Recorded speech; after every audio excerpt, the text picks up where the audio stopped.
Hello बच्चों, कैसे हैं आप लोग। चांदी दीदी ऑफिशियल चैनल पर आप सभी का स्वागत है। तो आज की इस वीडियो में हम लोग सीखेंगे सरलतम रूप, यानी जो भिन्न आता है। हमारा पिछले वीडियो में हम लोगों ने सीखा है कि मिश्रित भिन्न का जोड़ घटाव गुना भाग और सिंपल से भिन्न का जोड़ घटाव गुना भाग।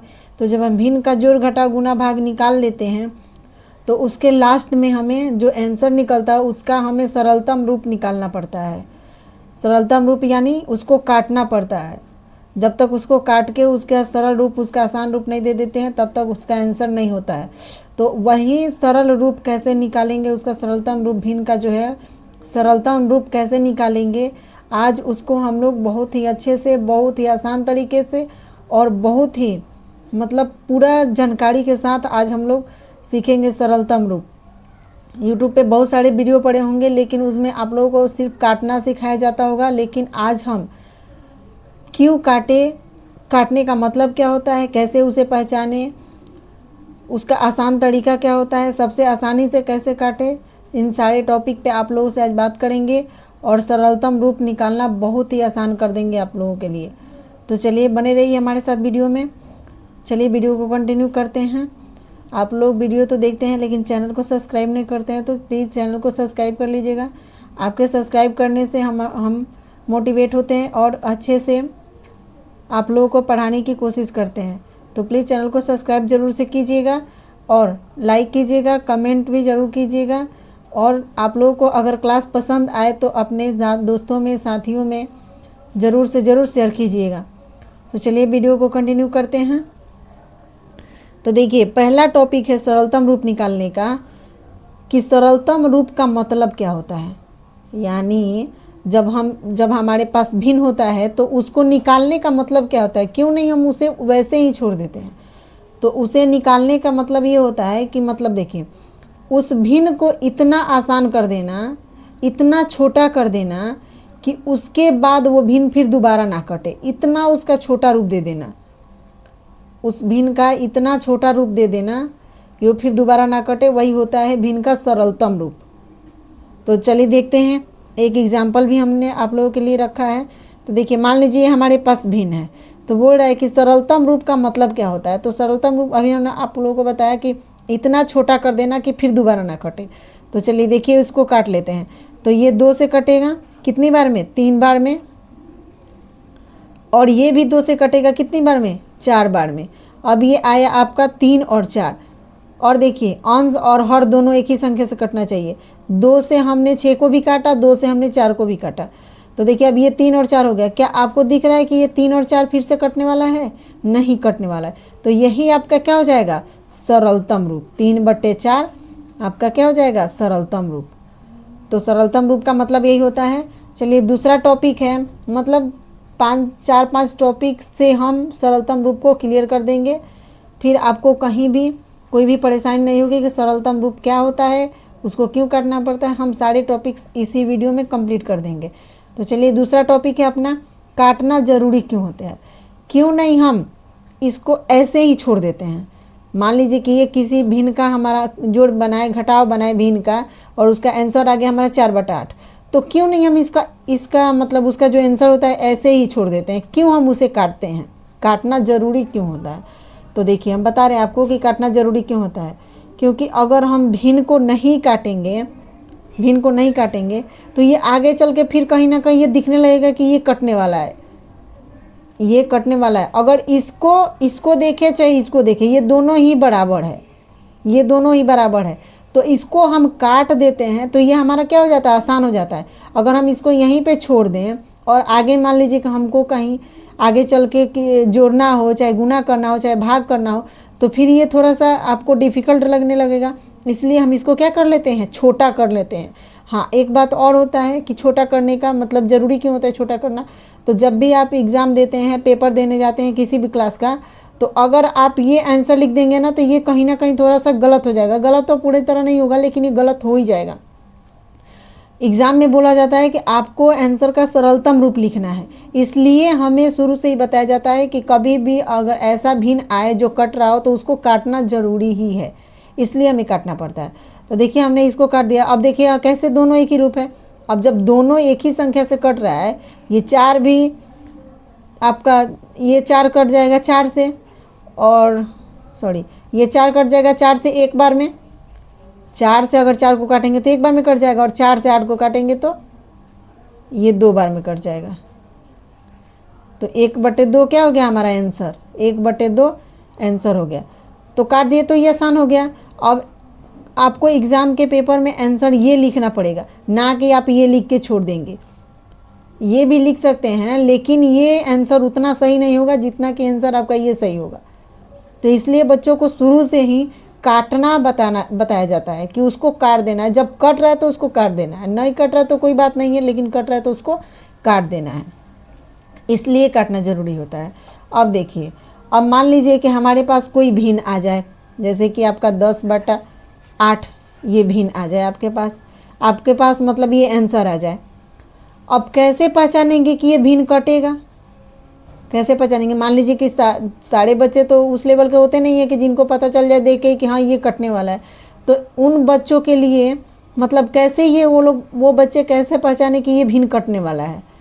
तो उसे पहचानने के लिए हमें क्या करना पड़ता है, देखना पड़ेगा कि ये 2 से कट रहा है, 10 में 2 से भाग लग जाए। चलिए हम 2 के पहाड़े में देखते हैं तो 10 तो आ जा रहा है, लेकिन अब ये भी देखना पड़ेगा कि ये जो नीचे हर में है ये भी 2 से कट रहा है कि नहीं कट रहा है। अगर ये भी 2 से कट रहा है तो इसे हम क्या कर देंगे, काट देंगे। तो एक पहचान हो गया। अगर ये 2 से नहीं कट रहा है तो 3 से देखेंगे कि ये 10 जो है ये 3 से कट रहा है कि नहीं कट रहा है। अगर 3 से कट रहा है 10, तो फिर नीचे वाला जो हर है इसको भी देख लेंगे 3 से कट रहा है कि नहीं कट रहा है।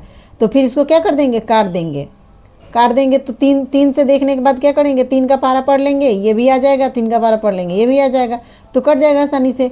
अगर 3 से भी नहीं कट रहा है तो आप 5 से देख सकते हैं। 4 से नहीं देख सकते हैं क्योंकि 4 के लिए हमारा क्या है, 2 है। तो 5 से देख सकते हैं। अगर 5 से ऊपर वाले में भाग लग रहा है तो 5 से आपका नीचे वाले में भी भाग लगना चाहिए, तो ही आप इसे काट सकते हैं, नहीं तो आप नहीं काट सकते हैं। उसके बाद अगर 5 से भी नहीं कट रहा है कोई संख्या तो आप 7 से देख सकते हैं। 7 से देख सकते हैं। 7 से अगर ऊपर वाला कट रहा है तो नीचे वाला भी आपका 7 से कटना चाहिए। देखिए, तो हम 2 से 3 से, चलिए सबसे पहले ये तो 2 से कट जाएगा। 2 के पहाड़े में 10 आता है कितनी बार में, 5 बार में, और 8 आता है कितनी बार में, 4 बार में। ये इसका सरलतम रूप हो गया। अब इसको आप नहीं काट सकते हैं। कोई संख्या है जो दोनों को काट दे, नहीं काट सकते हैं।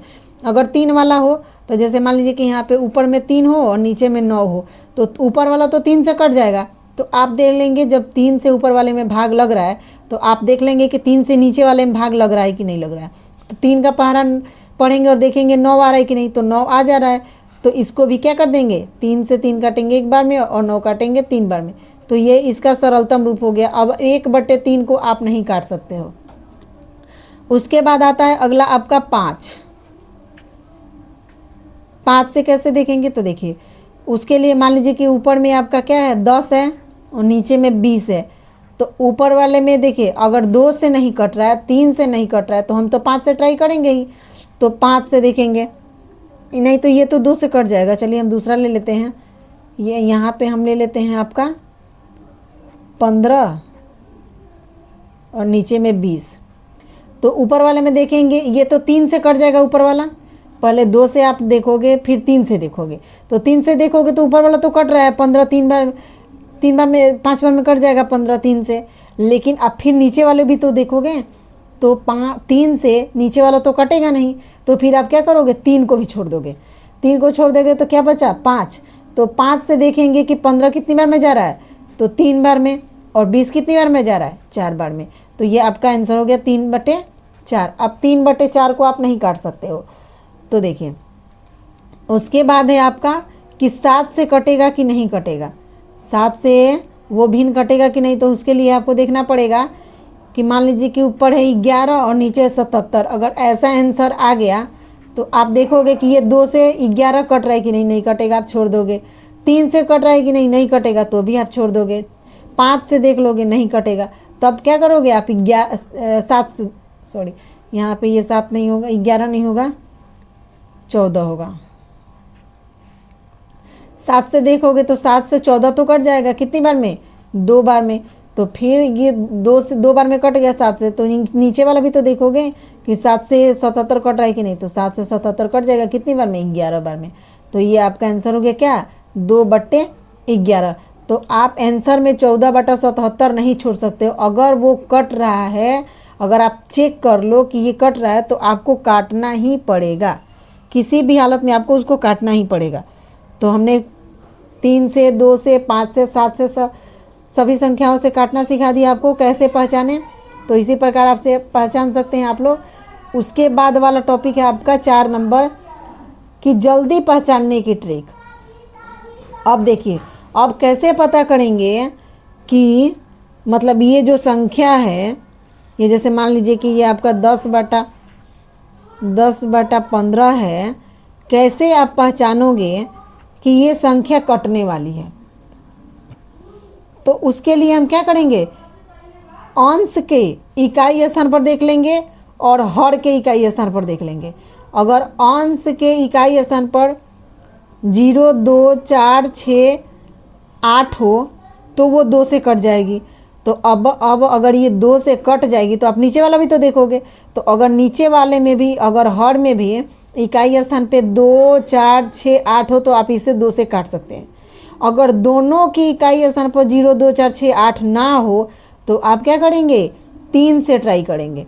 अब 3 से पहचानने के ट्रिक, तो 3 से पहचानने के लिए आप क्या करेंगे कि उसका इकाई और दहाई अंक को क्या करेंगे, जोड़ देंगे। इकाई और दहाई अंक को क्या कर लेंगे, जोड़ लेंगे।